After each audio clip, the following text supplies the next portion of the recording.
Então, retornando, né, que queria voltar à fala, né, e assim, a gente percebe que maravilha é a gente poder entender, por exemplo, que eu falei no vídeo anterior, né, que Jesus disse: não se turve o vosso coração, credes em Deus, crede também em mim. Na casa de meu pai há muitas moradas, né? E Jesus disse: se não fosse assim, eu vou-lo teria dito. Isso está em João, no capítulo 14, e Jesus continua dizendo: vou preparar-vos o lugar, não é? Mas por que então a religião não explicava essas coisas, né? Pelo menos não de uma forma assim racional que a gente pudesse entender, porque naquela época a religião tinha aquela questão da coisa muito dada, que você tem que entender, não importa, né? Não importa por quê, você não precisa saber, você só precisa, é aquela questão da fé não raciocinada. Então, partia sempre para o misterioso. E a gente sabe que nas leis de Deus não existem mistérios. O que existe é a nossa capacidade de compreensão ainda. Então a ciência veio em nosso socorro, né? Como nós poderíamos decifrar esse versículo de João, não é? Que na casa de meu pai há muitas moradas. Essa fala de Jesus, se a ciência não nos possibilitasse, se não levasse os nossos olhares ao infinito através dos telescópios, dos satélites, né, que todos os dias descobrem novas estrelas, novos planetas. Meu Deus, é magnífico lembrar que há 52 anos o homem pisou na Lua pela primeira vez, não é? Quanto que a gente poderia imaginar isso? A gente não para pensar, né, que no século XV a teoria do astrônomo Nicolau Copérnico deu luz, né? Ele deu à luz a teoria do heliocentrismo e ele colocou o Sol como o centro do sistema solar, contrariando, né, a teoria que existia, que era a teoria geocêntrica, que considerava a Terra como o centro de tudo. Ou seja, nós imaginávamos que só existia o nosso planeta, né? E a gente nem é egoísta, imaginando que Deus, esse Deus magnífico, onipotente, onipresente, tomava conta só do nosso planetinha, que possui 510 bilhões e 100 milhões de metros quadrados, né? Sua área de superfície. Mas, e a gente acha que a Terra é grande, né, gente? Pra gente é.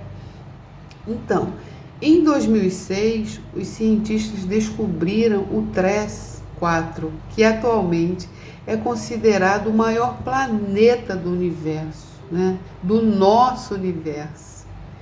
E ele tem quase 2 vezes o tamanho de Júpiter. A gente tem noção?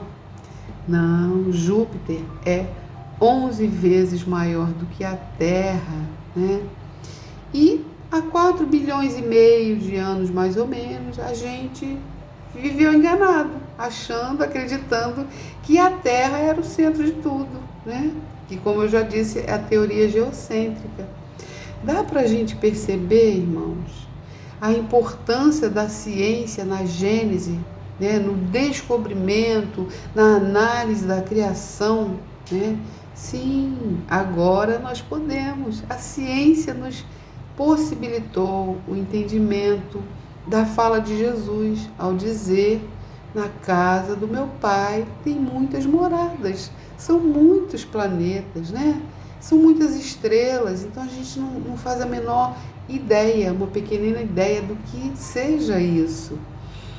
A ciência tem, desde o seu surgimento, uma análise mais aprofundada das questões que a religião procurava manter em sigilo, né? Eu estou falando, esse versículo, na casa de meu pai tem muitas moradas, mas existem muitas outras que ficam subentendidos e a gente precisa analisar com mais vagar, sabe? Com buscar, estimular o raciocínio e procurar esse entendimento. Então, a ciência, porque como a religião procurava manter aquela coisa muito sigilosa, porque o conhecimento nos liberta. E como já dissemos, naquele período, a gente sabe que tudo tem seu tempo, não é verdade? Porque se a gente colocar à frente uma condição que a gente não está preparado, é muito mais danoso do que benéfico, né? Mas o clero, ele detinha o poder, e a ciência nos libertou, né? Nos propiciou esse conhecimento. Então a gente pode analisar, esmiuçar, compreender, né? As coisas que eram reveladas naquele tempo, sem que aceitemos simplesmente aquilo que nos é forçado a entender, não é? Porque já era hora e porque o espírito humano tinha e tem sede de conhecimento. Nós nascemos para progredir, para caminhar. Então Deus Ele nos envia a cada período espíritos de conhecimento cada vez mais aprofundado para saciar essa nossa sede de entendimento, de conhecimento, né? No item 4 desse capítulo, Kardec diz: antes que o homem entrasse na posse daqueles elementos de apreciação, ou seja, as estrelas, né? O conhecimento de tudo, do universo, não de tudo, né? Mas daquilo que nos é possível, né? Então, todos os comentadores da Gênese, cuja razão esbarrava em impossibilidades materiais, sim, naquele tempo, era inimaginável enviar, por exemplo, um satélite para o espaço. Então, a gente imaginava que a Terra era essa esfera única no universo. Na verdade, acreditava-se que a Terra era plana e que o céu era uma espécie de tampa, né? Como aquelas bandejas que tem aquela coisa tapando, né? Então, sem conseguir, a gente ficava se sentindo então meio que presos, né, na Terra. Então, só lograram, diz Kardec, só lograram expandir esse conhecimento quando a ciência abriu o caminho, fendendo o velho edifício das crenças, né? Aquela crença que nos limitava. Tudo então mudou de aspecto. É por isso que eu vou trazer outra fala de Paulo de Tarso, quando na sua primeira epístola aos Coríntios, ele diz que a fé remove montanhas. Então, assim, é magnífico de novo, porque a ciência, mesmo não expressando crença, ela teve aí uma demonstração de fé.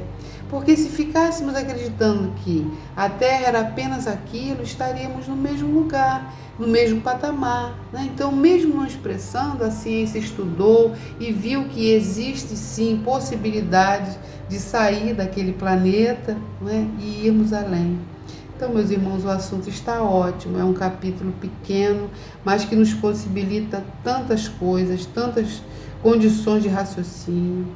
Semana que vem a gente dá continuidade a esse assunto que é muito importante, né? Que é a importância da ciência na Gênese, ou seja, na criação. Então, irmãos, o convite é o de sempre. Estudemos, porque o conhecimento nos liberta dessas amarras criadas muitas vezes pela nossa imaginação. O desconhecimento nos limita, nos deixa pequenos, e Deus não criou seres para ficarem na pequenez de conhecimento. Deus criou o homem à sua imagem e semelhança. Então, busquemos o Deus que é em nós. Muita paz, uma semana de muitas reflexões e de muitos estudos. Até lá!